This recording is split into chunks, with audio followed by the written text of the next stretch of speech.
یہ امانی جو ہیں دوسری آیات میں اس طرح ذکر ہے، یوں کہتے ہیں، یہ سورہ البقرہ کی آیت نمبر 80 میں بعد میں آ جائے گا، وَقَالُوا لَن تَمَسَّنَا النَّارُ إِلَّا أَيَّامًا مَعْدُودَةً۔ یہ دیکھیں نا، ان کو ابھی اپنے زمانے میں جو خیالات ہیں لوگوں کے ان کے ساتھ میچ کریں، پھر آپ کو ایک خاص تصویر نظر آئے گی کہ قرآن کیا کیا باتیں بتا رہا ہے۔ ان کا خیال یہ تھا، یہود کا، بنو اسرائیل کا، کہ لن تمسنا النار الا ایاما معدودہ، کہ یہ جو آگ ہے جہنم کی جس کی بات بار بار کتابوں میں آ رہی ہے، آسمانی کتابوں میں، یہ اگر ہم گئے بھی تو بس کچھ دنوں کی بات ہے، ہم جائیں گے اور ہمیں وہاں سے جو ہے وہ نکال لیا جائے گا۔ کیوں نکال لیا جائے گا؟ کیونکہ ہم نبی کی اولاد ہیں، کیونکہ ہم جناب ابراہیم کی، جناب یعقوب کی اولاد ہیں، نحن ابناء اللہ و احباؤہ، ہم اللہ کے پیارے ہیں۔ اگر گئے بھی کچھ دن جہنم میں تو بس کچھ دن کی بات ہے، ایاماً معدودات، تھوڑے سے دنوں کے لیے۔ ایک اور جگہ قرآن میں یوں کہا ہے، وَقَالُوا لَن يَدْخُلِ الْجَنَّةَ إِلَّا مَنْ كَانَ هُودًا أَوْ نَصَارَىٰ۔ ان کتابوں کی وجہ سے ان کے ذہن میں یہ چیز چلی ہوئی تھی، اور یہ بھی بالکل دیکھ لیں کہ ہمارے اوپر کیسے یہ ہمارے اس مسلمانوں کے فرق میں کیسے یہ فٹ آ رہی ہے کہ ہر فرقہ یہی سمجھ رہا ہے کہ وہ ناجی ہیں، وہ نجات پانے والے ہیں، اور باقی سارے دوسرے ہیں۔ وَقَالُوا لَن يَدْخُلِ الْجَنَّةَ إِلَّا مَنْ كَانَ هُودًا أَوْ نَصَارَىٰ، کہ جنت میں جا سکتا ہی نہیں ہے سوائے اس کے کہ جو یہودی ہو یا مسیحی ہو، نصرانی ہو۔ یہ انہوں نے ذہنوں میں پال رکھا تھا، اور یہی چیز ابھی بھی، اب آپ وہ 72 فرقوں والی سنتے ہیں، اس میں سے کون جو ہے جنت میں جائے گا؟ ایک، اور وہ کون ہے؟ ہر ایک کہہ رہا ہے کہ وہ ہم ہے۔ یہ وہی بات ہے جو یہ پہلے کہتے تھے، یہ کوئی نئی بات نہیں ہے، یہ پہلے کہتے تھے کہ داخل نہیں ہوگے جنت میں الا من کان هودا اور نصارا، تلک امانیہم، اوپر اللہ کا تبصرہ یہ ہے، تلک امانیہم، یہ ان کی آرزو تو ہو سکتی ہے، حقیقت نہیں ہے۔ اچھا، پھر خدائے سبحان جو ہے وہ بعض اوقات آزمانے کے لیے نا ایک اور صحیح سوچنے کے لیے ایک اور طرح بات ان سے کرتے ہیں۔ کل، یہ سورہ بقرہ کی آیت نمبر 94 میں ہے، ان کانت لکم الدار الآخرۃ عند اللہ خالصۃ من دون الناس، اے نبی ان سے یہ تو کہیں اگر آپ یوں سوچتے ہیں کہ آخرت کا گھر آپ کا ہی ہے، جنت آپ کی ہی ہے، ہاں، اور دوسرے لوگوں کی نہیں ہے، خالصتاً، خالصتاً یعنی صرف آپ کی ہے، اور کوئی داخل ہو سکتا ہی نہیں ہے، من دون الناس فتمنوا الموت، تو بہت آسان ہے، آپ موت کی تمنا کریں۔ اچھا، یہ موت کی تمنا کیوں؟ اس سے کیا حاصل ہوگا؟ اس سے یہ کیسے پتہ چلے گا کہ وہ جنت ان کی ہے یا نہیں؟ وہ یہ ایک فارمولہ ہے انسانی نفسیات کا۔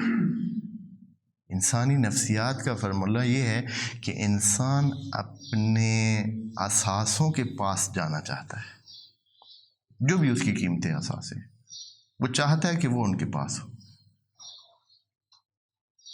جو بھی انسان کی قیمتی چیزیں کدھر بھی ہوں، انسان چاہے گا کہ وہ ان کے پاس ہو، چاہے وہ انسانوں کی صورت میں ہو، اس کے بچے ہوں، اس کے عزیز ہوں، اقارب ہوں، یا یہ ہے کہ اس کے مال اموال ہو۔ فرض کریں اگر کسی کی کوئی سلسلے ہیں مال اموال کے، وہ دوسرے شہر میں ہے، وہ ادھر اس کو کبھی بھی سکون نہیں آئے گا، وہ ہر لمحے چاہ رہا ہوگا کہ کیسے وقت ملے کہ وہ کدھر جائے جہاں اس کی قیمتی چیزیں ہیں۔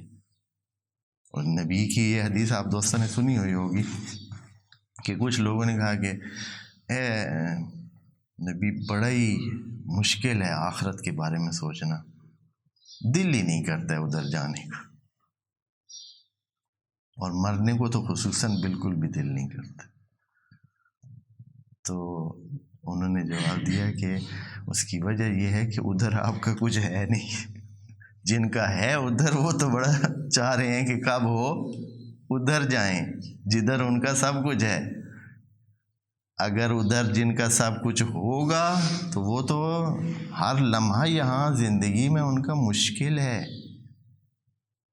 وہ خطبہ ہے نہج البلاغہ میں، متقین کے بارے میں، اس میں دیکھیں کہ کیسے امام تشریح کر رہے ہیں کہ ایک مومن، ایک متقی بندہ تو وہ ایسے ہے جیسے کسی جیل میں ہے، قیدی ہو، پھنسا ہوا ہے. وہ تو کب چاہ رہا ہے کہ وہ ادھر سے پرواز کرے اور جائے ادھر جو اس کا اصلی ٹھکانہ ہے، اپنے ان جگہوں پہ جائے جہاں اس کے لیے سلسلے سب موجود ہیں. یہاں دنیا میں اس کے لیے کیا رکھا ہے؟ تو یہ موت اس قسم کی چیز ہے. تو اللہ ان کو آزمانے کے لیے تھے کہ اگر آپ یہ سمجھتے ہیں کہ سب کچھ آپ کا، تو پھر موت سے ڈرے مت. اور سورہ جمعہ میں بھی یہی آیت اسی طرح کی بات ہے کہ اگر آپ یہ سمجھتے ہیں کہ آپ اس طرح ہیں تو فتمنوا الموت ان کنتم صادقین، اگر آپ سچے ہیں تو کیا کریں؟ موت کی تمنا کریں. پتہ چلے کہ واقعاً آپ کا ادھر بہت کچھ ہے. اگر آپ کا ادھر بہت کچھ ہے تو تمنا کریں گے، اور اگر آپ کا سب کچھ ادھر ہے پھر کیا چاہے گا بندہ؟ وہ پھر بالکل بھی نہیں چاہتا کہ ادھر سے جدا ہو اور دور ہو. آخری یہ جو ادھر اس حوالے سے، ان کی امانی کے حوالے سے جو بات کہنی تھی، جو یہ سمجھتے تھے کہ ہماری کتاب میں موجود ہے اور اسی پر خوش ہیں، کتاب کو پڑھنا نہیں ہے، کتاب کو دیکھنا نہیں ہے، کتاب پڑھ سکتے ہی نہیں ہیں، وہ اس قابل بھی نہیں ہیں، لیکن انہوں نے ذہن بنا رکھے کہ ہماری کتاب میں یہ چیزیں موجود ہیں اور وہ پکی ہیں، ہم اسی پہ خوش ہیں. اور وہ یہ المائدہ کی آیت نمبر 18 میں یوں ہے، وقالت الیہود والنصارى نحن ابناء اللہ. یہود اور نصارہ یوں کہتے ہیں کہ ہم ہی ہیں اللہ کے بیٹے، ہم اللہ کے بیٹے ہیں، ہماری کتاب میں لکھا ہوا ہے، ہمیں پرواہ نہیں. وَأَحِبَّاؤُهُ، اگر کوئی درجہ اس سے کم ہوا بیٹوں سے تو احبا ہو جائے گا، یعنی پیارے ہیں اس کے، بہت ہی پیارے ہیں.